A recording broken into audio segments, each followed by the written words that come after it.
ओम ज्ञानतिमिरन्धस्य ज्ञानाञ्जनशलाकया चक्षुरुन्मिलितं येन तस्मै श्रीगुरुवे नमः। नमो विष्णुपादाय कृष्णपृष्ठाय भूतले श्रीमते भक्तिवेदान्तस्वामिनिति नाम्ने। नमस्ते सारस्वती देवे गौरवाणी प्रचारिणे निर्विशेषशून्यवादी पाश्चात्यदेशधारिणे वाञ्छाकल्पतरुभ्यश्च कृपासिन्धुभ्येव च पतितानां पावनेभ्यो वैष्णवेभ्यो नमो नमः। जय श्री कृष्ण चैतन्य प्रभु नित्यानंद श्री अद्वैत गदाधर शिवासादि गौर भक्तवृंद। हरे कृष्ण कृष्ण कृष्ण हरे हरे, हरे Ram Ram Ram Hare Hare. So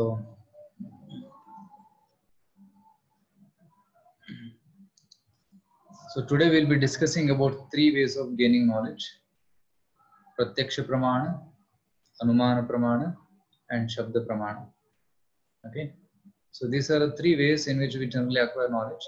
So let's try to analyze each of these process. Today we'll be analyzing Pratyaksha Pramana and Anumana Pramana in detail, and in the next section we'll be taking Shabda Pramana in detail. So by knowing these 3 ways of gaining knowledge and understanding the pros and cons of each, we'll get the right method to approach the Lord, to know who is the Lord. So are you ready? If you are able to hear my voice clearly, and if you are ready, please type yes in the chat box. Then we'll proceed to the presentation. Okay, thank you, Gokul. Yes, it's clear. So thank you, Prashant. So I hope it's clear with others also. So now I will share the screen here. So 3 ways of gaining knowledge: Pratyaksha, Anumana, and Shabda. So let's go to Pratyaksha Pramana first. Pratyaksha and Anumana. Then next session we'll cover Shabda Pramana in detail. In today's session, I'll just introduce Shabda Pramana because we have the discussion only for 30 minutes. So we take discussion every day for 30 minutes and then we have question answers. So let me begin with a story. Once there was a village. In that village, there were 6 blind men. So the 6 blind men happened to come across one strange creature. And because they were blind, they could not actually find out who this creature is. But they were holding the different parts of this creature. So somebody was holding the trunk of the elephant. He thought it looks like a snake. And one person was touching the tusk. He thought it is like an arrow. And somebody touched the ears. He thought it is like a fan. And somebody is touching the abdomen. He thought it looks very rough, like a wall. And somebody touched the legs, and he felt it's like a tree trunk. And the last person, he felt that the tail is like a rope. So each one of them was coming to a different conclusion, right? So what do you think? Their conclusion is correct or wrong? You can please type on the chat box. Are they right or wrong? Just write right or wrong. Are they right in their conclusion or wrong in their conclusion?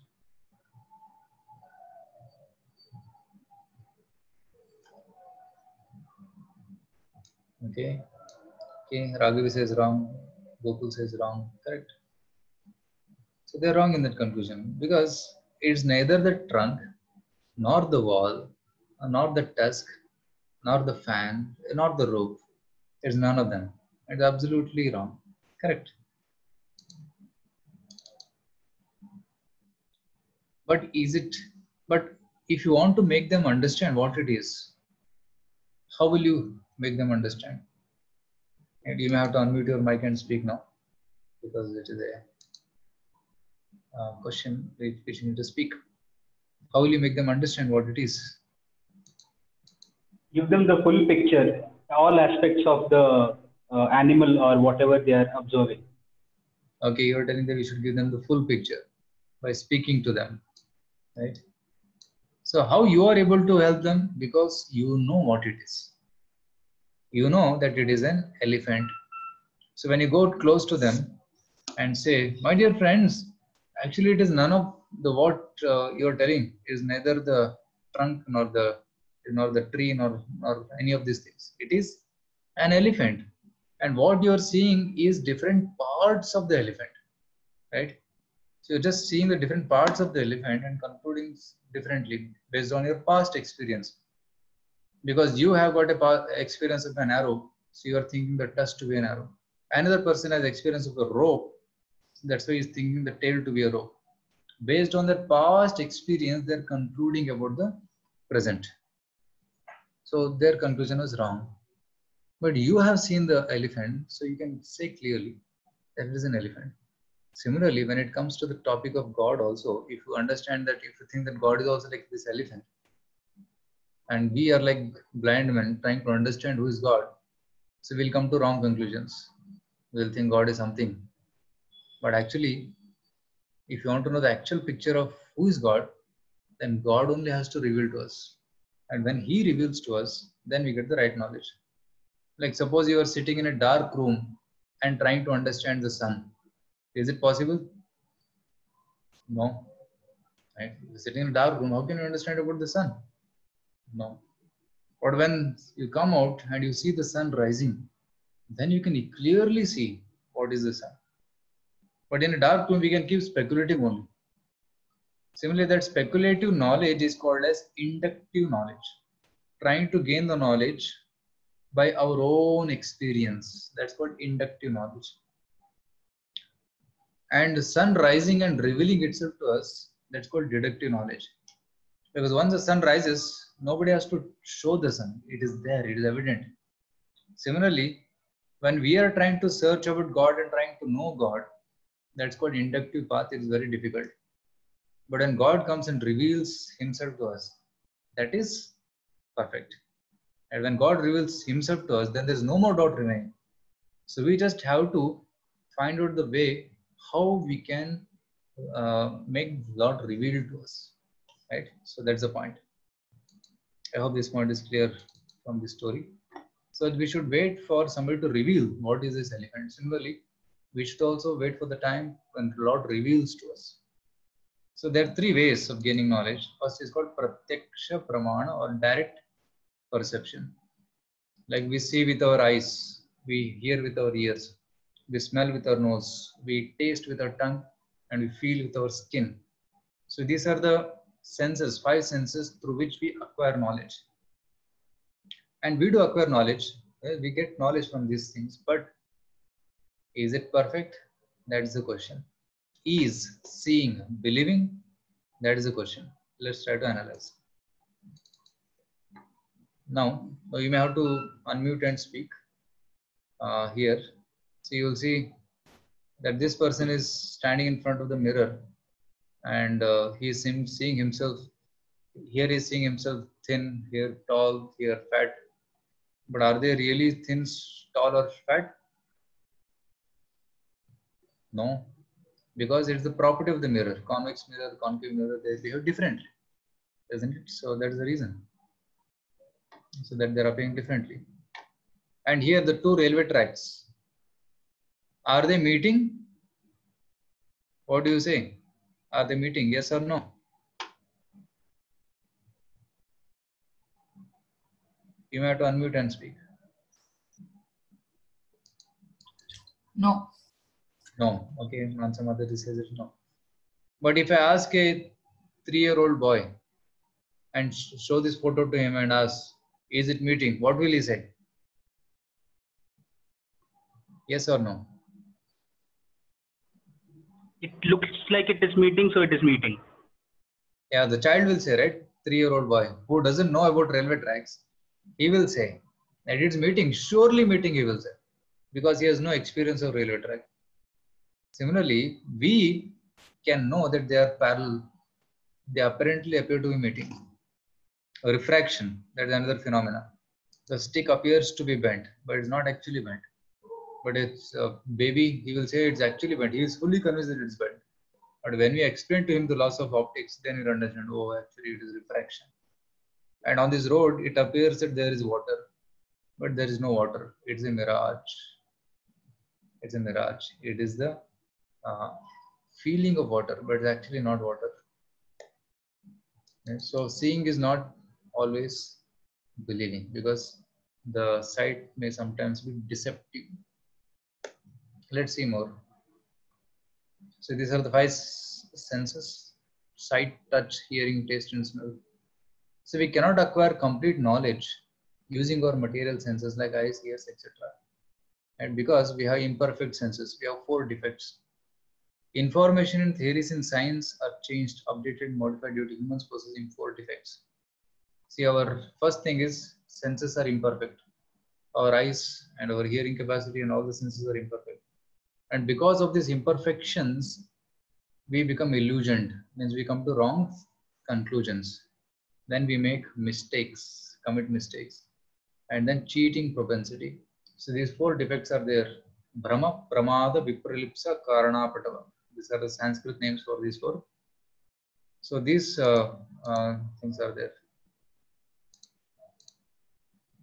So let's see about the imperfect senses. The first one. Our eyes can see only between this range, 400 to 700 millimicron, which is nothing but violet to red, VIBGYOR. This is the range it can see.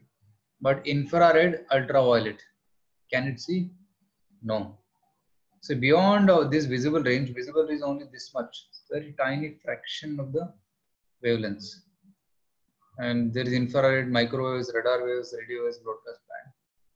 But there are ultraviolet, X-rays, gamma rays, cosmic rays, and we have no experience of this and nor this. But using special instruments, we can, like there are infrared cameras. Like in China, they were using IR cameras for detecting temperature of the person. And ultraviolet is used for X-rays, for scanning. Right. So our eyes are blind beyond this range. Means what?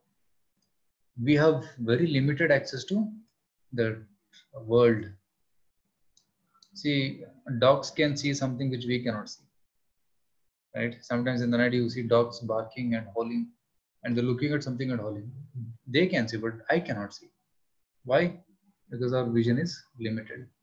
And there are some other organisms which can see infrared. So our experience of this world is very narrow, that we should be convinced about. Let's see about hearing. What is our hearing capacity? Our ears are deaf outside 20 hertz to 20 kilohertz. Right? Dog is telling us, my favorite frequency is 50,000 hertz. You have probably never heard it before. Right? See, on many other animals use this sound waves. Here, human field is from 20 to 20,000 hertz. But cats and dogs can feel up to 40,000 hertz. And dolphins and bats, they can go to 160,000 hertz. If you see, bats don't have eyes. They travel based on ultrasound. They emit sound and they capture sound, and then they come to know the trajectories, how to pass. So dolphins also use this sound inside water, and they can communicate far away, several kilometers away through that sound in the water. And elephants, they use infrasound. So for humans, we cannot hear so many things. So a lot of knowledge is hidden, right? So even our experience of this physical world is so limited. Now, how can we experience God? That's the question. So imperfect senses. Since scientists' senses have limitations, they try to use instruments to get more knowledge of the world. So the scientist is using this telescope. But Nobel Prize winning physicist Eugene Wigner points out, even if we photograph stars, eventually we have to take in by our senses what the photo shows. Isn't it? Even if you take a photograph, still you have to read it through your eyes only. Even if you have Hubble telescopes, which are very, very high resolution, still you have to read through our eyes. If our eyes have got X% of imperfection, no matter how perfect the photo may be, how high resolution it may be, still it will be imperfect because of the imperfection of the eyes. Furthermore, without our senses, we cannot handle a camera, and hands also shake. Even if we amplified, refined by instruments, the knowledge is no more perfect than our imperfect senses. So this is the conclusion of this scientist. So that is the first point, imperfect senses. Second point is to be illusion. Our senses get illusioned sometimes. For example, first if you eat gulab jamun and then you eat orange, okay. Orange you eat after eating gulab jamun, orange will taste sour. Because when you put gulab jamun on the tongue becomes conditioned to sweetness. And when you eat orange, orange appears very bitter or sour. Similarly, when you take lemon first and then you take orange will appear sweet. Because previously the lemon was tasted at the tongue. Another experiment. You take 3 jars of water. One is hot water. Okay. 3 jars of water. One is hot water, normal water, and cold water. So you put the hand in cold water and then dip it in normal water. How does the normal water appear? It will appear warm because your hand was previously conditioned to cold water. Now you take your hand and put it in hot water for a few seconds and then you put it in normal water. Now same normal water appears cold. Water is same, but the experience is different. Why? Because of past illusions and because of past conditionings. The senses are getting illusioned. That's the point. Now in this photograph, you may have to unmute and speak in this photograph. See there, I'll show you some photos. You have to see these photos will be visible to you in two ways. Two different pictures are visible. Now, can you tell me what do you see in this photograph? Are you able to see? How many of you are able to see an old lady? Old lady. So, are you able to see old lady? Okay, some of you are able to see. Okay, thank you. Yeah, so I got 4 comments here. Yes. Are you able to see a young lady? Okay, Raghu is able to see old and young lady both. Is there anybody able to see young lady? Okay. 2F49A25. You can please write your name. I'm not able to read your name. Your roll number is coming there. Yeah, Prashant is able to see both. Aditya Pandit is able to see young lady. Okay, so some of you are able to see young and old. Okay, Gokul is telling young lady with face turned other side. Correct. Young lady is like face turned other side. Old lady is looking down like this. So this is the nose of the old lady. This is the lip of the old lady, and this is the chin of the old lady. This is old lady. And this, if you want to see the young lady, then this is the face side. This is eyes, this is a small nose, and this is a cheek. And this is the neck of the old lady. She's turning like this. So both are in one photo. So some people can see one side, some people can see another, but very few people can see both. I will show another photo. So, are you able to see a triangle here? You can raise your hand. There's one icon called raise hand. Yeah, 2 participants, three of you are able to, 4 of you are able to see, and 6 of you are able to see. Okay, thank you. So the triangle is there, but does the triangle exist? Does the triangle exist? No, the triangle does not exist. Only the sectors are existing. Background is white. Only the sectors are existing. It gives the illusion that there is a triangle, but there is no triangle. Okay. So it means that this is another example of illusion. Now here, you have to see the photo in 2 ways. So what do you see here? Are you able to see two old people, one grandmother and grandfather's face to face? Yes. Are you able to see 2 young people, one man and one woman? Yeah, one young couple, one old couple, right? So this. Now, is there a bridge here? Is there a bridge here? Ayush says there is a bridge.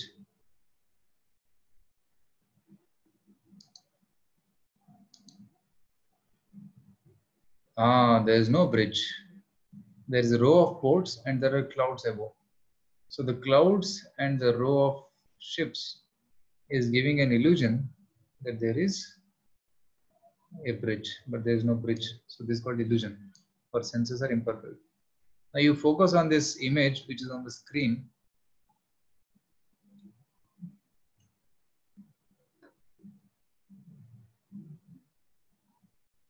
What is your experience of this image? Is it steady or is it moving?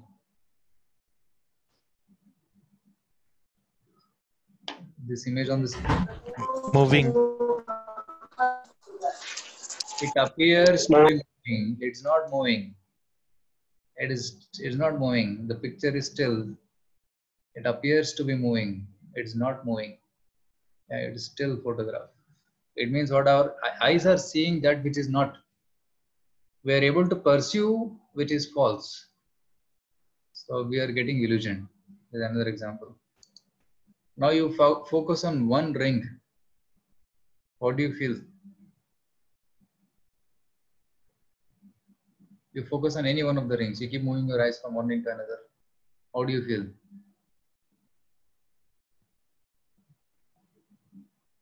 What's happening? Yeah, except the one which you're focusing, others seem to be moving. Thank you. Yes, everybody is able to see. Thank you. So, who is taller? Okay, I have written the answer there only. Believe it or not. No, everybody is of same height. Everybody is of same height. Only the lines are drawn in such a way that it gives the illusion that the right person is taller. Everybody is of same height. Now focus on the middle dot here and take your head slightly forward and backward. Prabhuji, can you explain illusion? I am not getting. In this one, this ring, in this, you just fix the eyes on your this dot, center dot, and move your head little few inches forward and backward. Does the ring appear to move? Yes. Yes, this is illusion. Illusion means moha. We are able to see something which is false. है नहीं, फिर भी दिख रहा है. कभी-कभी जो है वो दिखता नहीं है, और कभी-कभी जो नहीं है वो दिखता है. That's called maya. That's called illusion. So I'm trying to explain the concept of illusion, like how sometimes our eyes cannot see correctly. Like we see water on the road sometimes, but there is no water. That's because of heat. Heat and wind is giving the vision of water. So that's called illusion or moha. Is it clear? Yeah. So till now I discussed about illusions. So these imperfect senses leads to illusions. Is it clear till now? Somebody was asking question about illusion. Did you understand what is illusion? Illusion means seeing things which does not exist. That's called illusion. Or perceiving things wrongly. That's called illusion. Okay. So thank you. So now when we make mistakes and when we make wrong conclusions, we try to we make mistakes. So that's called as third defect, which is called tendency to commit mistakes. Because of imperfect senses, we get illusion, and because of illusions, we make mistakes. What are the mistakes which happened in the past? Brain was thought of as an organ to cool the blood, like a radiator. Pituitary gland or master gland were considered a vestige or useless tissue in the human body. Pituitary gland is in the brain. But now scientists say that it is a master gland. It's not a waste gland. And that produces majority of the hormones of the body. Now, another thing. And because of committing mistakes, when one commits mistakes, natural next step is he tries to hide the mistake. So that hiding the mistakes is the fourth one, which is cheating propensity. Right? So many of you may be aware of the Darwin's theory. I'll come to that soon. So Darwin's theory says that from monkeys came man. So if monkey has transformed into man, then there should be connecting links from monkey to little advanced monkey, then advanced monkey, and advanced man, and then fully evolved man. So that connecting link they were not getting. So they tried to make up some connecting links, which were all later found to be cheating. So I'll show a video.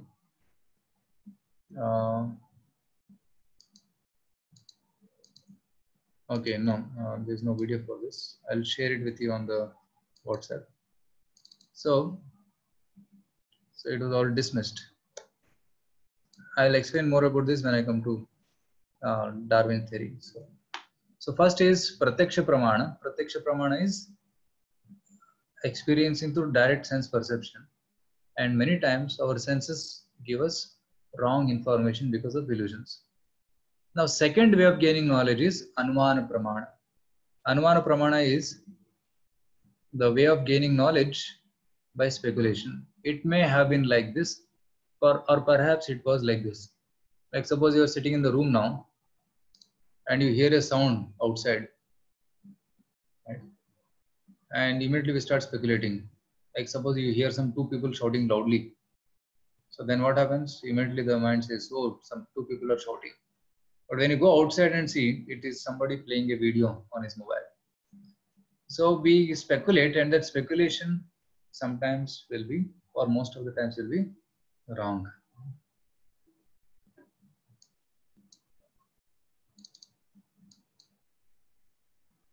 So Darwin's theory was based on Anumana Pramana.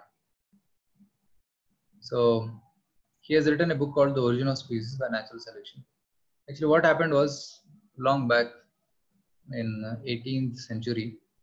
So Charles Darwin, he traveled to one island, and in that island he was observing the flora and fauna, the trees and the animals and the birds. And then he saw that there are similarities between different species of life. It appears that there is similarity between monkeys and humans. It appears that there is similarity between reptiles and birds, similarity between reptiles and aquatics, different birds and different trees. There appears to be similarities. So he thought maybe why not there is a chance that one species transforms into another species. One species evolves into another species. So that was his thought. So he speculated on it, and then he tried to write a book. So then he wrote a book called Origin of Species by Natural Selection. So that one species evolves into another over a long period of time. So that was a theory. So he wrote that theory. So that theory was just published, but there was no proof. And Darwin himself writes in that book that in the future I expect that scientists will find out some proofs for this theory, and then it can be accepted far and wide. So then in the book he starts writing. So in one of the letters he writes to A.R. Wallace in 1857, I am a firm believer that without speculation there is no good and original observation. After 5 years' work, I allowed myself to speculate on the subject and drew up some short notes. These I enlarged in 1844 into a sketch of conclusions, which seemed to me probable. So it is all speculation. And what are the speculations he made? This is one of the speculations. This is from the 1964 edition of Origin of Species, page 184. How the bear evolved into a monstrous whale. This is the story. In North America, the black bear was seen swimming for hours with wide open mouth, thus catching fish like a whale. You know how the whale catches fish? It opens like this and swims and then catches. Even in so extreme a case as this, if the supply of insects were constant and if better adapted competitors did not already exist in the country, I can see no difficulty in a race of bears by natural selection more and more aquatic in their structure and habits, with larger and larger mouths till a creature was produced as monstrous as a whale. So this is an interesting theory which is writing that the bear transforms into a whale. Right? Have you ever seen such a thing happening? It was just his thought. and there is no proof for such a theory. And in practical also, we don't see any such one species as extreme as a bear transforming into a whale.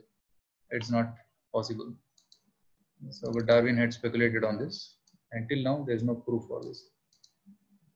And another speculation he made that man evolved from monkeys. The man, all of us, evolved from monkeys or chimpanzees. So he says that initially there was only chimpanzee or monkey, and slowly it evolved. It started walking on two legs. You might have seen the famous photo of monkeys evolving into human being, and then he gave many names: Neanderthal and Ramapithecus and this Pithecus and that Pithecus, and then finally advanced Homo sapiens. That's what he says. But if you carefully observe the archaeological evidences, it says that even 40,000 years ago or 1 lakh years ago, monkeys and humans coexisted. 400,000 years ago, monkeys and humans coexisted. Up to 2 million years ago, monkeys and humans coexisted. It means what? It contradicts Darwin's speculation. Monkeys and apes existed simultaneously from the time of creation, right? So even that's what the Vedas also speak about, right? So is it clear till now? Yeah, Raghu is telling caterpillar turns into butterfly. Yeah, that's true. Caterpillar turns into butterfly. That's a natural phenomenon. So that's the insect, and then it turns into butterfly. But we don't see species changing. Like Darwin is telling about transformation of bear into a whale and a monkey into human, right? So that's not possible. And he says that the deer transformed into giraffe. So the logic he gives is that if the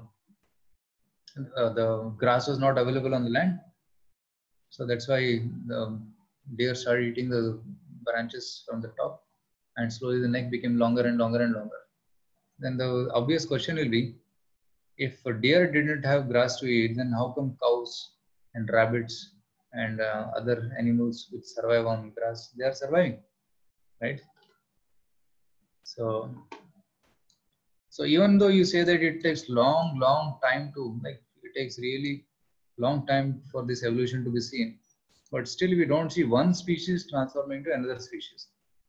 We may get a variety of the same species, but not a radically different species. That has not been seen. Even in the last 2 lakh years, it has not been proven. Right? So that's the point. So till now we discussed about Pratyaksha and Anuman Pramana. So if you have any questions, you can keep it. I'll just take 5 more minutes if it's okay with all of you and complete this topic. Then we'll take some questions. So one may say, what is big about committing mistakes? But small mistake can cause big problems.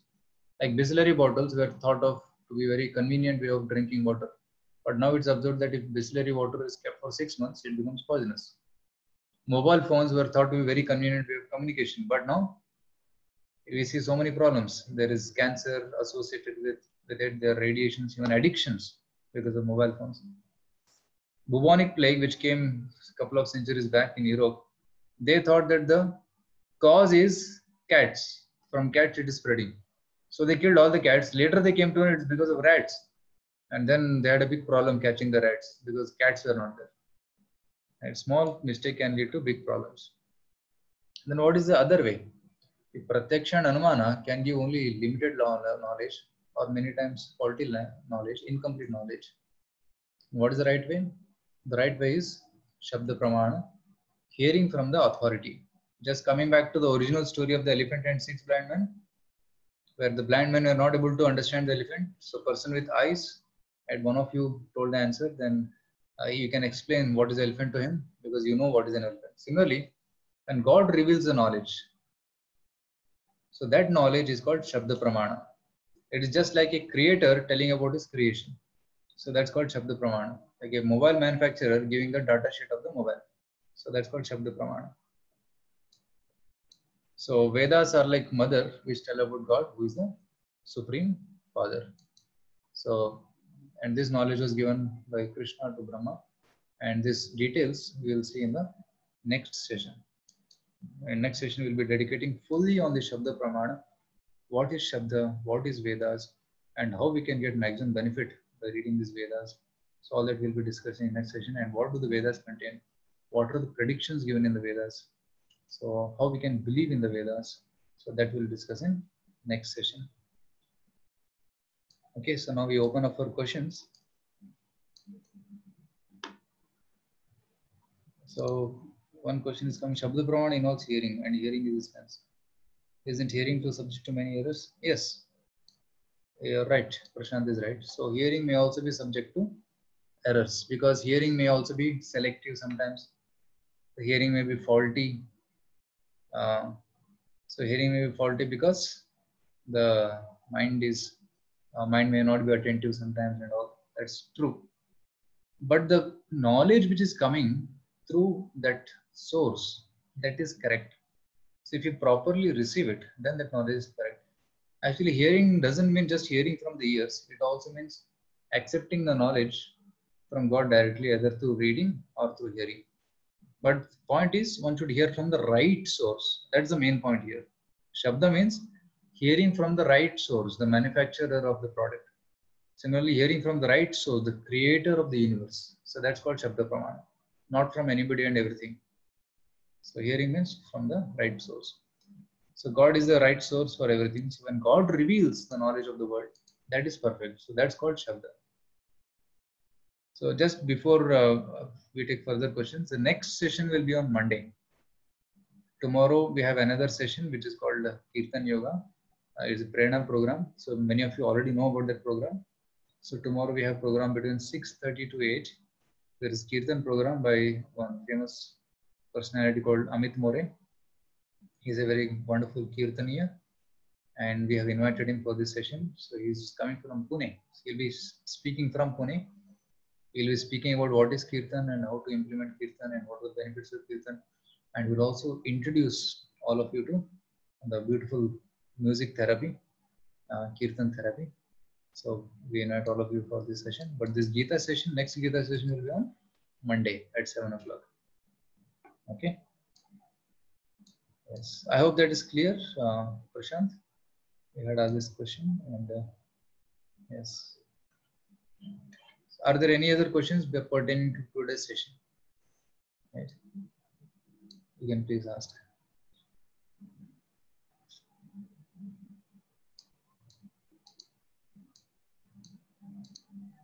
Yes. So one of you is asking for my email ID. I had shared it yesterday. I'll share it again.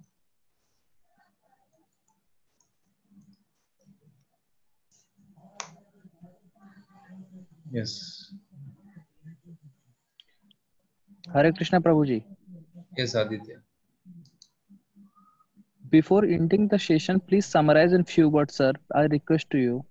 Yeah. So basically today we discussed about 2 points. One is Pratyaksha. I'm typing here.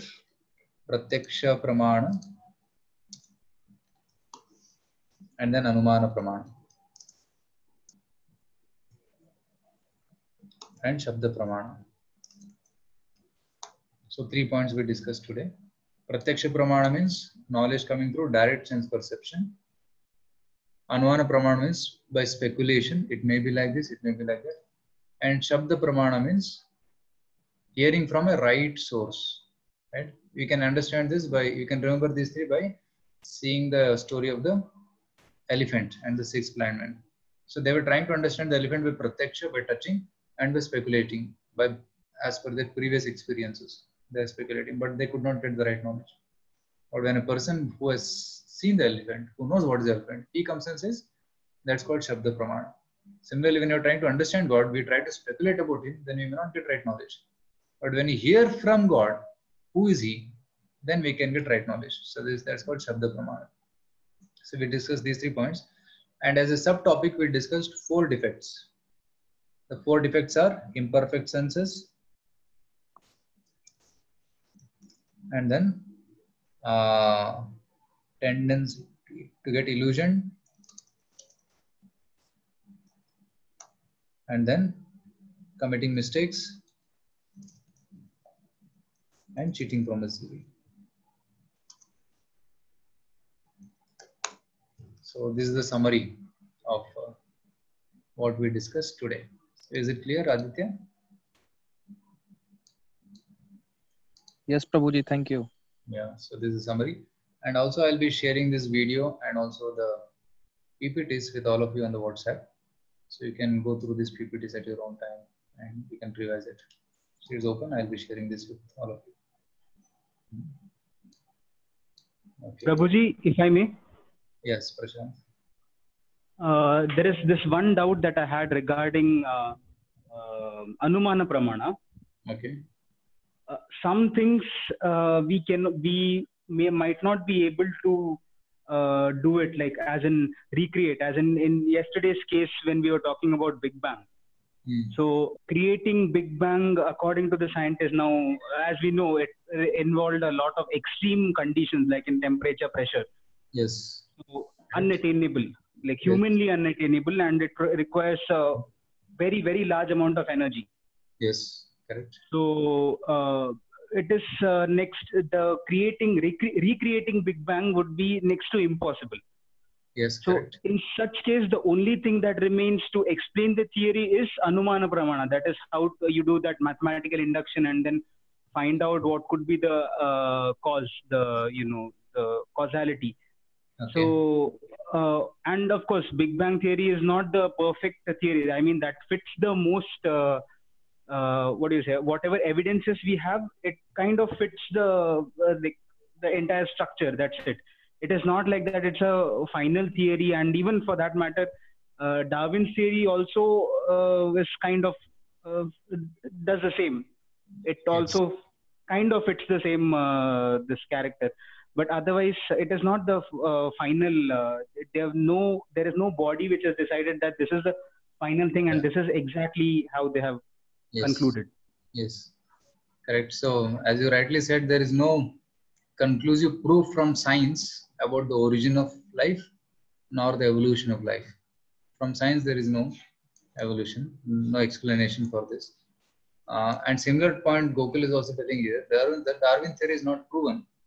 Does Gita have the proof when and how humans came into existence? Yes. So now what is the Vedic version about this? So Vedic version is Aham Bija Pradah Pitaha. In Bhagavad Gita, Krishna says, I am the seed-giving father of all the living entities.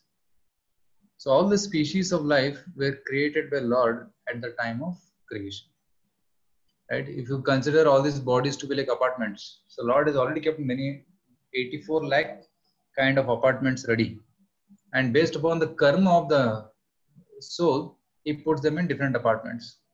Like somebody's karma is to be a human being, so he puts him here. Somebody has karma to be an animal, he puts in animal body. So different apartments are already ready. So and the amount of apartments are fixed. 84 lakh. Jalaja Navalakshani, 9 lakh species of aquatics. Sthavara Laksha Vimshati, there are 20 lakh varieties of trees. Pashavaha Trimsha Lakshani, 30 lakhs varieties of animals. And Rudra Sankhya Krimisha, 11 lakh of insects. And Dashalakshani Pakshinam, 10 lakhs of birds and remaining human beings. So these are all total 84 lakh species are present. So these are all created by Lord since the time of creation. And if you want more details, it's given in Srimad Bhagavad Purana. In detail, it explains about how step by step creation happened. First what happened, second what happened, third what happened. So Sarga, Visarga are all very clearly explained in Srimad Bhagavad.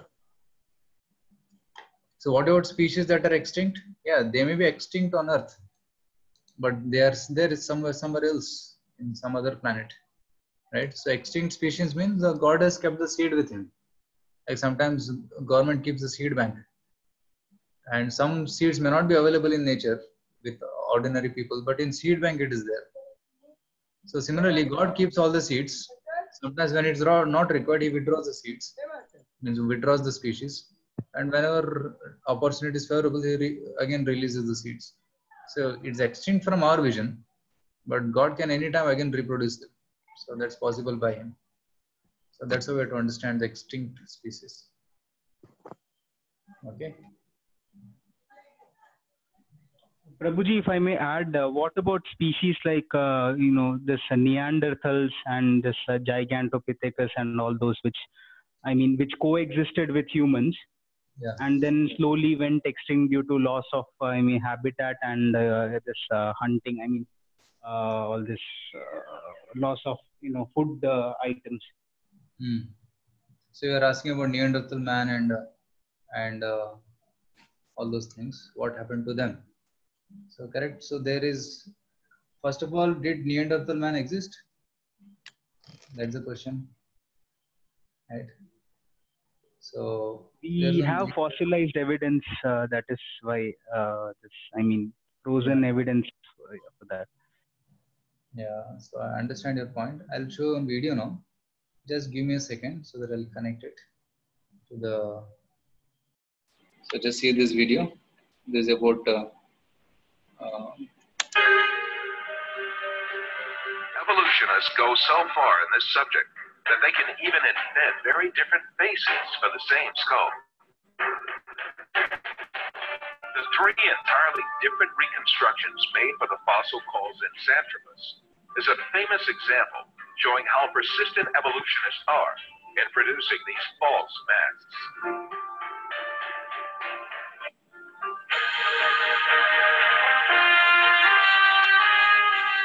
Another intermediate transitional form fabricated by evolutionists was the Nebraska man.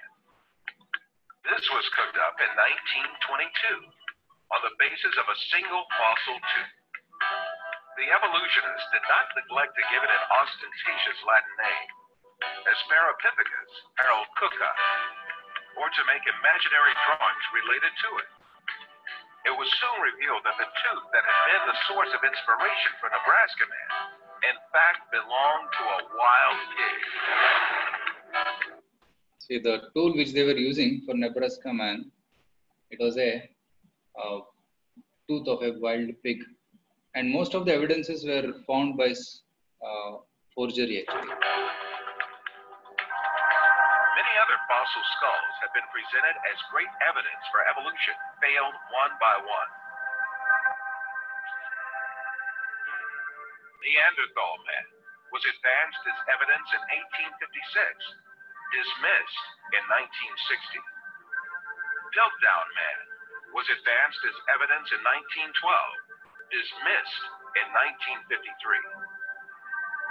Zinjanthropus was advanced as evidence in 1959, dismissed in 1960.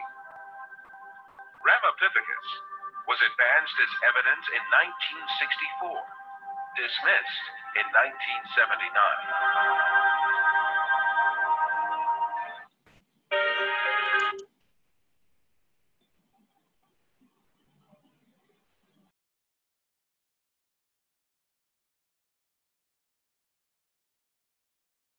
So this video shows about forgery of evidences. This information I have taken from a book called Forbidden Archaeology. So that's a book written by Michael Cremo on the forgery of evidences. I'll type the name of the book, Forbidden Archaeology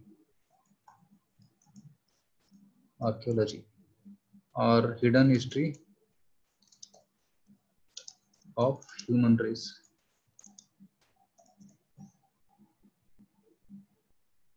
So, is my voice audible? So this is the two books which you can refer to get more details about this connecting links between monkeys and humans. Is it clear? So thank you so much for your wonderful interaction and questions. All of you have been very eager and interested to learn more about this. So we look forward to meeting you again on Monday, and we will learn more about Shabda Pramana on Monday. So my request to all of you that all of you are part of this WhatsApp group. So I want to hear from all of you. How are you feeling about these sessions? You can just type, today we will not be sending any test paper, but you can just write some 3 points what you're liking in these sessions, so that we also get some feedback on how the sessions are going on, and even all others who are attending the session can also understand what's going on here. Okay, so we'll opening that session WhatsApp group discussion. So Candy, put your comments. Is it okay? Yeah. So Alex is writing, we get knowledge or correct definition about nature by assuming wrongly first by someone and rectifying the mistake in that assumption by someone. The Ramanujan equation had some errors. That errors are cracked by someone. No one can easily define the nature. Yeah, that's true.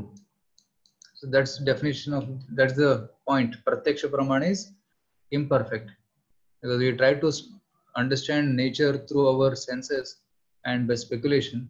So we cannot reach the right conclusion. Always there will be some fault.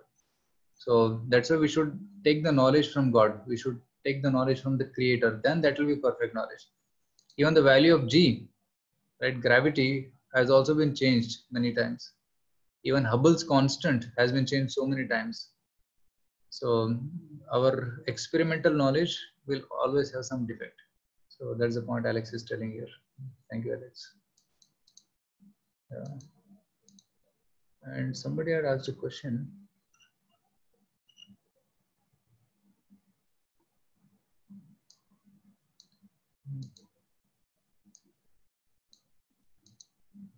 Okay, so Shiva is asking, can you have the topic you told about universe, how universe was created is good.